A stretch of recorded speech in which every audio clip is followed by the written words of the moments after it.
Amazing اسلام کے معزز دوستو، السلام علیکم۔ میں ہوں محمد عکاس ثابت اور آپ دیکھ رہے ہیں امیزنگ اسلام۔ اگر آپ حضرت نوح علیہ السلام، طوفان نوح اور قوم نوح کے بارے میں مکمل تفصیل کے ساتھ جاننا چاہتے ہیں تو اس ویڈیو کو اینڈ تک ضرور دیکھیے گا۔ انشاءاللہ عز و جل قرآن پاک کے قصوں میں سے سب سے عظیم قصے کے بارے میں جان کر آپ کا ایمان ضرور تازہ ہوگا۔ حضرت نوح علیہ السلام 950 برس تک اپنی قوم کو خدا کا پیغام سناتے رہے، مگر ان کی بد نصیب قوم ایمان نہیں لائی، بلکہ طرح طرح سے آپ کی تحقیر و تذلیل کرتی رہی اور قسم قسم کی اذیتوں اور تکلیفوں سے آپ کو ستاتی رہی، جہاں تک کہ کئی بار ان ظالموں نے آپ کو اس قدر زد و کوب کیا کہ آپ کو مردہ خیال کر کے کپڑوں میں لپیٹ کر مکان میں ڈال دیا، مگر آپ پھر مکان سے نکل کر دین کی تبلیغ فرمانے لگے۔ اسی طرح بارہا آپ کا گلا گھونٹتے رہے، جہاں تک کہ آپ کا دم گھٹنے لگتا اور آپ بے ہوش ہو جاتے، مگر ان ایذاؤں اور مصیبتوں پر بھی آپ یہی دعا فرمایا کرتے تھے کہ اے میرے پروردگار، تو میری قوم کو بخش دے اور انہیں ہدایت عطا فرما، کیونکہ یہ مجھ کو نہیں جانتے۔ اور قوم کا یہ حال تھا کہ ہر بوڑھا باپ اپنے بچوں کو یہ وصیت کر کے مرتا تھا کہ نوح علیہ السلام معاذ اللہ بہت پرانے پاگل ہیں، اس لیے کوئی ان کی باتوں کو نہ سنے اور نہ ان کی باتوں پر دھیان دے، یہاں تک کہ ایک دن یہ وحی نازل ہو گئی کہ اے نوح، اب تک جو لوگ مومن ہو چکے ہیں ان کے سوا اور دوسرے لوگ کبھی ہرگز ہرگز ایمان نہیں لائیں گے۔ اس کے بعد آپ اپنی قوم کے ایمان لانے سے نا امید ہو گئے اور آپ نے اس قوم کی ہلاکت کے لیے دعا فرما دی، اور اللہ تعالی نے آپ کو حکم دیا کہ آپ ایک کشتی تیار کریں۔ چنانچہ 100 برس میں آپ کے لگائے ہوئے ساگوان کے درخت تیار ہو گئے اور آپ نے ان درختوں کی لکڑیوں سے ایک کشتی بنائی جو 80 گز لمبی اور 50 گز چوڑی تھی، اور اس میں 3 درجے تھے۔ نچلے طبقے میں درندے، پرندے اور حشرات الارض وغیرہ، اور درمیانی طبقے میں چوپائے وغیرہ جانوروں کے لیے، اور بالائی طبقے میں خود اور مومنین کے لیے جگہ بنائی۔ اس طرح یہ شاندار کشتی آپ نے بنائی اور 100 برس کی مدت میں یہ تاریخی کشتی بن کر تیار ہوئی، جو آپ کی اور مومنوں کی محنت اور کاریگری کا ثمرہ تھی، جنہوں نے بے پناہ محنت کر کے یہ کشتی بنائی تھی۔ جب آپ کشتی بنانے میں مصروف تھے تو آپ کی قوم آپ کا مذاق اڑاتی تھی۔ کوئی کہتا تھا کہ اے نوح، اب تم بڑھئی بن گئے، حالانکہ پہلے تم کہا کرتے تھے کہ میں خدا کا نبی ہوں۔ کوئی کہتا اے نوح، اس خشک زمین میں تم کشتی کیوں بنا رہے ہو؟ کیا تمہاری عقل ماری گئی ہے؟ غرض طرح طرح کا تمسخر اور استہزاء کرتے اور قسم قسم کی طعنہ بازیاں اور بد زبانیاں کرتے رہتے تھے، اور آپ ان کے جواب میں یہی فرماتے تھے کہ آج تم ہم سے مذاق کرتے ہو، لیکن مت گھبراؤ، جب خدا کا عذاب بصورت طوفان آ جائے گا تو ہم تمہارا مذاق اڑائیں گے۔ جب طوفان آ گیا تو آپ نے کشتی میں درندوں، چرندوں اور پرندوں اور قسم قسم کے حشرات الارض کا ایک ایک جوڑا نر و مادہ سوار کرا دیا، اور خود آپ اور آپ کے تینوں فرزند یعنی حام، سام اور یافس، اور ان تینوں کی بیویاں اور آپ کی مومنہ بیوی اور 72 مومنین مرد و عورت، کل 80 انسان کشتی میں سوار ہو گئے، اور آپ کی ایک بیوی جس کا نام وائلہ تھا جو کہ کافرہ تھی، اور آپ کا ایک لڑکا جس کا نام کنعان تھا، یہ دونوں کشتی میں سوار نہیں ہوئے اور طوفان میں غرق ہو گئے۔ روایت ہے کہ جب سانپ اور بچھو کشتی میں سوار ہونے لگے تو آپ نے ان دونوں کو روک دیا، تو ان دونوں نے کہا کہ اے اللہ کے نبی، آپ ہم دونوں کو سوار کر لیجئے، ہم عہد کرتے ہیں کہ جو شخص سلام علی نوح فی العالمین پڑھ لے گا، ہم دونوں اس کو ضرر نہیں پہنچائیں گے، تو آپ نے ان دونوں کو بھی کشتی میں بٹھا لیا۔ طوفان میں کشتی والوں کے سوا ساری قوم اور کل مخلوق غرق ہو کر ہلاک ہو گئی، اور آپ کی کشتی جودی پہاڑ پر جا کر ٹھہر گئی، اور طوفان ختم ہونے کے بعد آپ مع کشتی والوں کے زمین پر اتر پڑے، اور آپ کی نسل میں بے پناہ برکت ہوئی کہ آپ کی اولاد تمام روئے زمین پر پھیل کر آباد ہو گئی، اسی لیے آپ کا لقب آدم ثانی ہے۔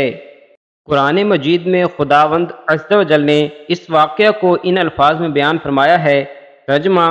اور نوح کو وحی ہوئی کہ تمہاری قوم سے مسلمان نہ ہوں گے مگر جتنے ایمان لا چکے، تو غم نہ کھا اس پر جو وہ کرتے ہیں، اور کشتی بنا ہمارے سامنے اور ہمارے حکم سے، اور ظالموں کے بارے میں مجھ سے بات نہ کرنا، وہ ضرور ڈبائے جائیں گے۔ اور نوح کشتی بناتا ہے، اور جب اس کی قوم کے سردار اس پر گزرتے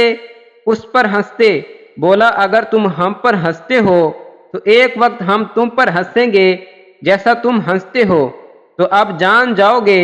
کس پر آتا ہے وہ عذاب کہ اسے رسوا کرے، اور اترتا ہے وہ عذاب جو ہمیشہ رہے۔ یوں تو اللہ تعالیٰ نے حضرت نوح علیہ السلام کو 200 برس پہلے ہی بذریعہ وحی مطلع کر دیا تھا کہ آپ کی قوم طوفان میں غرق کر دی جائے گی، مگر طوفان آنے کی نشانی یہ مقرر فرما دی تھی کہ آگ کے گھر کے تنور سے پانی ابلنا شروع ہوگا۔ چنانچہ پتھر کے اس تنور سے ایک دن صبح کے وقت پانی ابلنا شروع ہو گیا، اور آپ نے کشتی پر جانوروں اور انسانوں کو سوار کرانا شروع کر دیا۔ پھر زوردار بارش ہونے لگی جو مسلسل 40 دن اور 40 رات موسلادھار برستی رہی، اور زمین بھی جا بجا شک ہو گئی اور پانی کے چشمے پھوٹ کر بہنے لگے۔ اس طرح بارش اور زمین سے نکلنے والے پانیوں سے ایسا طوفان آ گیا کہ 40 گز اونچے پہاڑوں کی چوٹیاں ڈوب گئیں۔ چنانچہ ارشاد خداوندی ہے۔ ترجمہ: یہاں تک کہ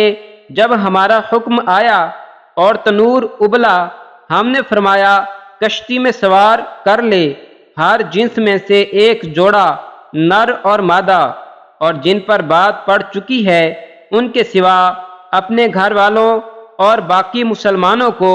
اور اس کے ساتھ مسلمان نہ تھے مگر تھوڑے۔ اور آسمان و زمین کے پانی کی فراوانی اور طغیانی کا بیان فرماتے ہوئے ارشاد ربانی ہوا۔ ترجمہ: تو ہم نے آسمان کے دروازے کھول دیے زور کے بہتے پانی سے، اور زمین چشمے کر دی بہا دی، تو دونوں پانی مل گئے اس مقدار پر جو مقدر تھی۔ یعنی طوفان آ گیا اور ساری دنیا غرق ہو گئی۔ طوفان کتنا زوردار تھا، اور طوفانی سیلاب کی موجوں کی کیا کیفیت تھی، اس کی منظر کشی قرآن مجید نے ان لفظوں میں فرمائی ہے: وَهِيَ تَجْرِي بِهِمْ فِي مَوْجٍ كَالْجِبَالِ۔ ترجمہ: اور وہ انہیں لیے جا رہی ہے ایسی موجوں میں جیسے پہاڑ۔ حضرت نوح علیہ السلام کشتی پر سوار ہو گئے، اور کشتی طوفانی موجوں کے تھپیڑوں سے ٹکراتی ہوئی برابر چلی جا رہی تھی، یہاں تک کہ سلامتی کے ساتھ کوہ جودی پر پہنچ کر ٹھہر گئی۔ کشتی پر سوار ہوتے وقت حضرت نوح علیہ السلام نے یہ دعا پڑھی تھی: بسم اللہ مجریہا ومرساہا ان ربی لغفور الرحیم۔ اللہ کے نام پر اس کا چلنا اور اس کا ٹھہرنا، بے شک میرا رب ضرور بخشنے والا مہربان ہے۔ حضرت نوح علیہ السلام کی کشتی طوفان کے تھپیڑوں میں 6 ماہ تک چکر لگاتی رہی، یہاں تک کہ خانہ کعبہ کے پاس سے گزری اور کعبہ مکرمہ کا 7 چکر طواف بھی کیا۔ پھر اللہ تعالیٰ کے حکم سے یہ کشتی جودی پہاڑ پر ٹھہر گئی جو عراق کے ایک شہر جزیرہ میں واقع ہے۔ روایت ہے کہ اللہ تعالیٰ نے ہر پہاڑ کی طرف یہ وحی کی کہ حضرت نوح علیہ السلام کی کشتی کسی ایک پہاڑ پر ٹھہرے گی، تو تمام پہاڑوں نے تکبر کیا، لیکن جودی پہاڑ نے تواضع اور عاجزی کا اظہار کیا، تو اللہ تعالیٰ نے اس کو یہ شرف بخشا کہ کشتی جودی پہاڑ پر ٹھہری، اور ایک روایت ہے کہ بہت دنوں تک اس کشتی کی لکڑیاں اور تختے باقی رہے تھے، جہاں تک کہ اگلی امتوں کے بعض لوگوں نے اس کشتی کے تختوں کو جودی پہاڑ پر دیکھا تھا۔ محرم کی 10ویں تاریخ عاشورہ کے دن یہ کشتی جودی پہاڑ پر ٹھہری، چنانچہ اس تاریخ کو کشتی کی تمام مخلوق یعنی انسان اور جانوروں وغیرہ سبھی نے شکرانے کا روزہ رکھا، اور حضرت نوح علیہ السلام نے کشتی سے اتر کر سب سے پہلے جو بستی بسائی اس کا نام سمانین رکھا۔ عربی زبان میں سمانین کے معنی 80 ہوتے ہیں، چونکہ کشتی میں 80 آدمی تھے اس لیے اس گاؤں کا نام سمانین رکھ دیا گیا۔ حضرت نوح علیہ السلام کا ایک بیٹا جس کا نام کنعان تھا، وہ صدقے دل سے آپ پر ایمان نہیں لایا تھا، بلکہ وہ منافق تھا اور اپنے کفر کو چھپائے رکھتا تھا، لیکن طوفان کے وقت اس نے اپنے کفر کو ظاہر کر دیا۔ حضرت نوح علیہ السلام نے کشتی پر سوار ہوتے وقت اس کو بلایا اور فرمایا کہ میرے پیارے بیٹے، تم کشتی پر سوار ہو جاؤ اور کافروں کا ساتھ چھوڑ دو۔ تو اس نے کہا کہ میں طوفان میں پہاڑوں پر چڑھ کر پناہ لے لوں گا۔ تو آپ نے بڑی دل سوزی کے ساتھ فرمایا کہ بیٹا، آج خدا کے عذاب سے